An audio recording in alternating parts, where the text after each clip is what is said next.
My name is Willow. I'm 30 years old. Today I'm going to talk about the day that at the family gathering, they called me poor.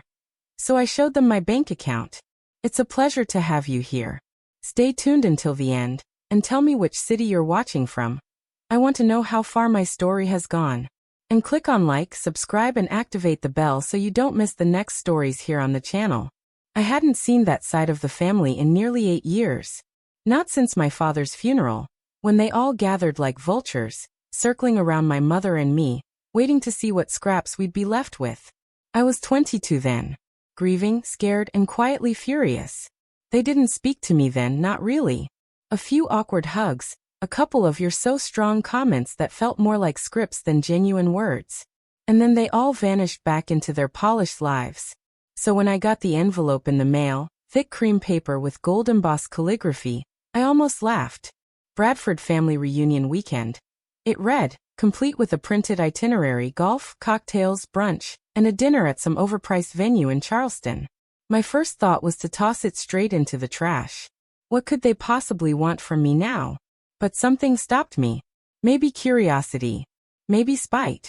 Maybe just the raw, stubborn part of me that wanted to walk into that dinner with my head held high and prove, if only to myself, that I didn't need their approval to be someone. I didn't tell anyone I was going. Not my friends, not my coworkers. It felt too personal, too loaded. I took time off work quietly, packed a small carry-on bag, and flew into Charleston on a Friday afternoon with no expectations, and even less hope.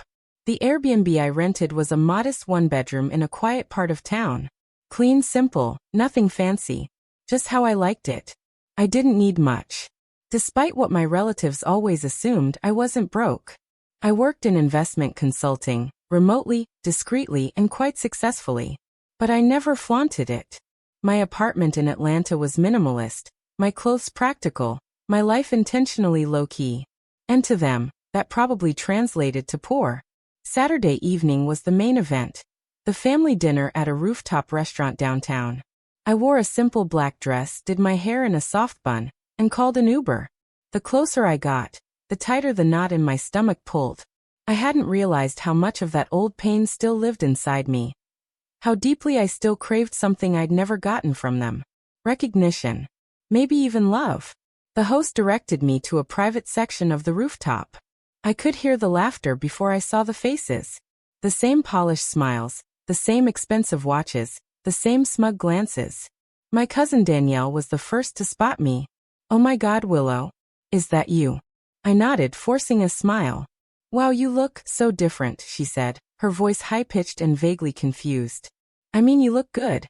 Just different." Different from what? The poor girl in thrift clothes? The sad daughter no one talked to? I bit the inside of my cheek. The table was long and white, dotted with wine glasses and designer handbags. My Uncle Tom gave me a firm handshake. My Aunt Lydia offered a dry kiss on the cheek. Nobody asked what I did for work. They just made small talk about real estate markets, vacation homes, and private schools. My cousin Brett leaned over at one point and smirked. "You still driving that little car? What was it, a Corolla?" I laughed softly. "I upgraded. Still something small though. Gets me where I need to go." "Practical," he said, then turned to someone else mid-sentence. Like I wasn't even there. It was the same old dance. Thinly veiled condescension dressed up as polite conversation. I sipped my wine, nodded when appropriate, and swallowed down every emotion I'd buried over the years. Then it happened. Toward dessert, Aunt Lydia turned to the group and said, "You know, it's really sweet that Willow came. She's always been a bit of a free spirit. I remember when she lived in that tiny apartment back in Georgia. What was it? Above a laundromat." Laughter. Real, unfiltered, mean laughter. I smiled. Not because it was funny. Because something inside me clicked. They didn't know anything about me. Not who I was. Not what I'd accomplished. They didn't even care to ask. And I realized right then, I was invisible to them because they needed me to be. It kept their world neat and tidy. If I didn't fit into their narrative of success, they just rewrote me as the poor cousin. But I wasn't her anymore. Hell, maybe I never was. That night I didn't cry. I didn't storm out. I finished my wine, said goodnight politely, and left early. But I couldn't sleep. I lay in bed staring at the ceiling, my mind racing. Something about the way they looked at me stirred something deep. Not anger. Not even sadness. Purpose. And with that, a plan started to form. The next morning I woke up early, pulled out my laptop and started digging. Not on them, on the neighborhood. On the city. Charleston had always fascinated me. The blend of history and wealth. The old money aesthetic that so many of my relatives worshipped. It was all show really. Beneath the manicured lawns and curated dinner parties was a market just like any other. I started checking property listings. Quietly, methodically. Not the flashy beach homes or grand plantation-style mansions they loved to brag about. I was looking for something else. Cracks. Properties in flux. Lots that were undervalued, ignored. Corners they didn't think to look at because they were too busy looking at themselves. By noon, I had a list of potential investments. My heart was pounding, not with nerves but clarity. This wasn't about revenge. Not exactly. It was about taking up space. On my terms. A week later, I was back in Atlanta, already in talks with a local agent in Charleston. I didn't need a loan. I had saved for years. While they played at being rich, I'd lived simply and stacked every dollar. It hadn't been easy. There were years I'd eaten plain rice for dinner, but I never regretted it. I had freedom now. And leverage. The first purchase was a duplex 2 streets over from where my cousin Danielle lived. She wouldn't notice it at first. The house was unassuming, old, a little weathered, but structurally sound and full of potential. I paid cash. Had the deed in hand in less than 2 weeks. I didn't tell anyone. I kept living my life. Doing my work. Answering emails, attending virtual meetings. Walking my dog every morning like nothing had changed. But inside something had. I began traveling to Charleston monthly. Quiet visits. I'd check on renovations, meet with contractors, walk the neighborhood at sunrise. Each time, I felt more grounded, more in control. By the time I closed on my third property, I realized something. I wasn't trying to be one of them. I was building something better. Then, just as I was planning to skip the next family gathering entirely, an email popped up. From Aunt Lydia. Subject line, Spring Brunch. I opened it. A casual invitation to another get-together. Apparently they were doing seasonal events now. Same place. Same people. I stared at it for a long time. And then I RSVP'd yes. This time, I wasn't going as the poor cousin. What would you do if it were you? Tell me in the comments. And don't forget to like, subscribe and activate the bell to receive all notifications so you don't miss the next story. I arrived at the spring brunch 10 minutes early. Just enough time to choose my seat, get comfortable, and watch them come in one by one. I wore soft beige trousers, a white blouse, and flat leather sandals. My hair was pulled back in a simple braid. No labels, no makeup besides a touch of mascara. Still, I saw a few double takes. Danielle walked in first, glancing at me with that same half-surprised, half-patronizing smile. "Willow, you came back." "Of course," I said, smiling. She sat beside me, clutching her purse like it was a lifeline. "What have you been up to lately?" "Still living in." "Where was it?" "Atlanta." "I've been splitting my time between there and Charleston." Her eyes widened slightly. "Charleston? Really?" "Yeah. I've taken an interest in the area." She nodded slowly, trying to decipher if I meant anything more. The rest of the family trickled in. Same voices, same small talk, same stories recycled from the last gathering. Brett went on about his third renovation project. Lydia compared the value of 2 different luxury SUVs like she was deciding the fate of the country. Nobody asked about my work. Again. Not directly. But they were watching me now. They couldn't name it, but something felt different. Midway through the meal, Brett said, "You know, housing prices around here are getting insane. If you didn't buy years ago, you're pretty much priced out now." I didn't say a word. Aunt Lydia added, "Even some of our friends can't afford to move into the historic district anymore." I told Tom we were lucky to have gotten in when we did. Danielle turned to me. "So, Willow, what's pulling you to Charleston?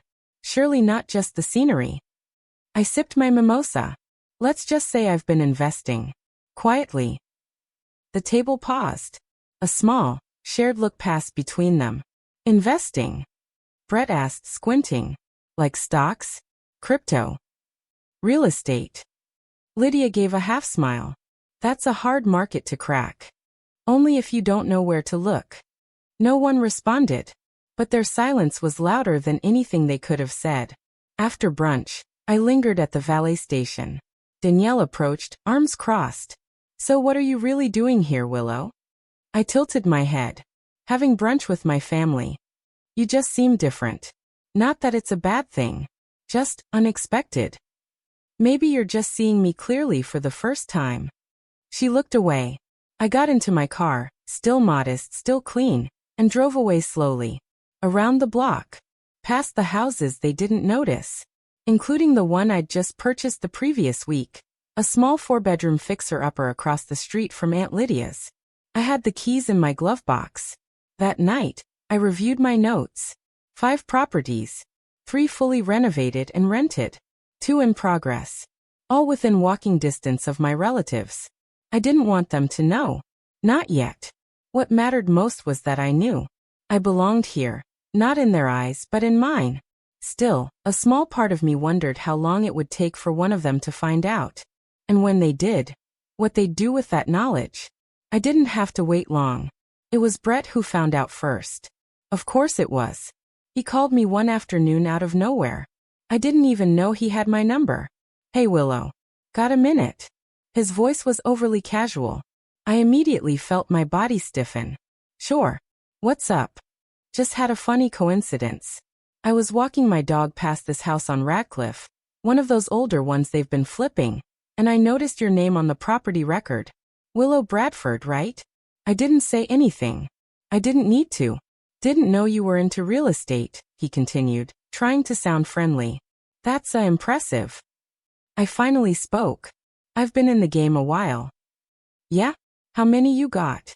I paused. Enough. The line went quiet. Well, good for you, he said, and then hung up. 2 hours later, Danielle texted me. Are you really buying up houses around here? I didn't respond. That weekend, I got a call from Aunt Lydia. Voicemail only. Willow darling, just checking in. We'd love to hear what you've been up to. Maybe grab lunch sometime. I didn't return the call. The next time I visited Charleston, I stayed longer. Walked more. Talked to local business owners. Started learning names, histories, stories. This city was theirs by inheritance, but it was becoming mine by effort. A few weeks later, at a neighborhood community meeting, something I'd been invited to by one of the locals I'd hired for renovation work, I saw Danielle standing awkwardly by the coffee table.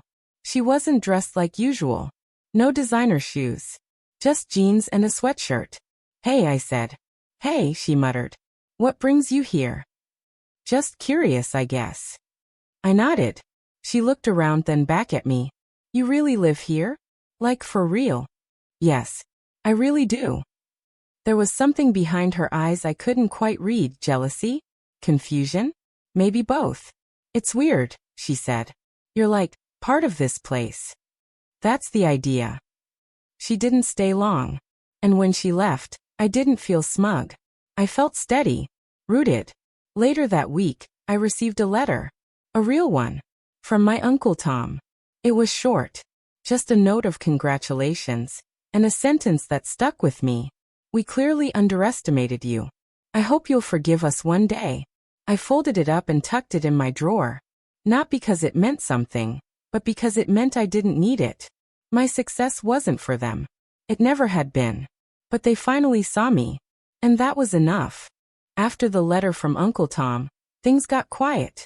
Not the usual cold shoulder kind of quiet, but the cautious, deliberate silence of people who suddenly realize they can't pretend you don't exist anymore. I didn't hear from anyone for weeks. No texts.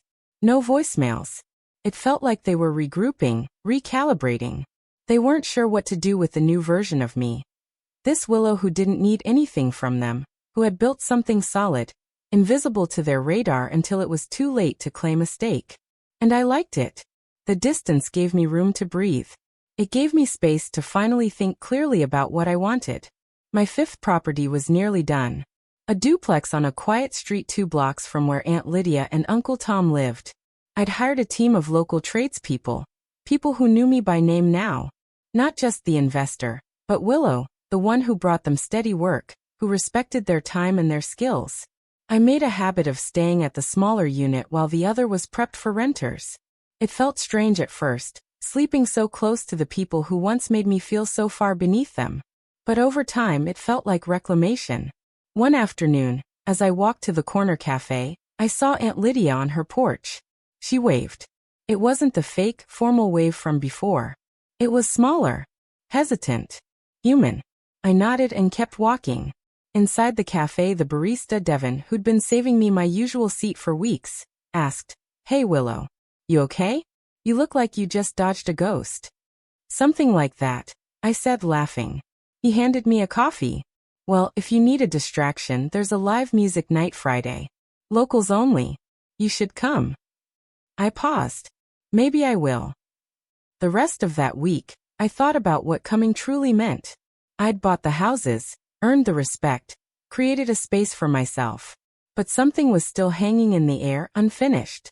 I didn't want their apology. I didn't need them to admit they were wrong. What I needed was to show up fully, unapologetically, on my terms. So I RSVP'd to the next family gathering, a charity auction hosted at a country club outside the city. Very on brand. I wore navy. Not flashy. Not plain. Clean lines fitted quiet elegance. My hair down. My expression calm. When I walked in, heads turned. It wasn't because I was trying to be noticed. It was because they didn't expect me to walk like I belonged. But I did. And I wasn't there to prove anything. I was just present. Danielle came over first. "Hey, you look great." "Thanks. You too. I heard about your properties. People are talking." I figured they might. She hesitated. "It's impressive. Seriously. Thank you." The rest of the evening passed in a blur of small conversations, polite glances, and stiff smiles. No one mocked me. No one patronized me. But no one asked real questions either. And that was okay. Because I no longer needed their permission to exist in their world. I had my own. It was a Sunday morning when I made the final decision. No more meetings. No more showings. No more proving.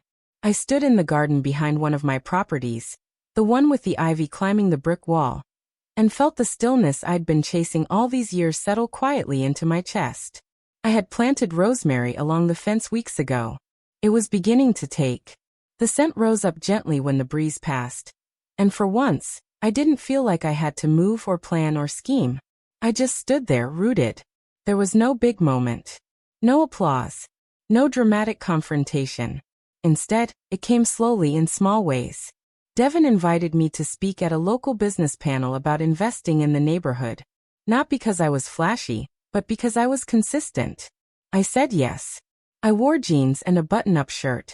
I talked about listening more than talking. About staying humble. About showing up. After the event, 2 older women came up to me. One said, "I've lived here 30 years and never seen someone move so quietly and still make an impact." I smiled and thanked her. That night, I walked home. I passed Danielle's street. Her lights were on. She was inside with her husband, probably planning their next vacation. I kept walking. A week later, I received a message from my cousin Brett. It just said, "Can I pick your brain about investment strategy? I could use your insight." I didn't answer. Not because I was angry, but because some doors, once closed, stay closed for good. I didn't need to teach them anything. Let them wonder. By the end of that year, I had bought 2 more properties. I never advertised. Never bragged.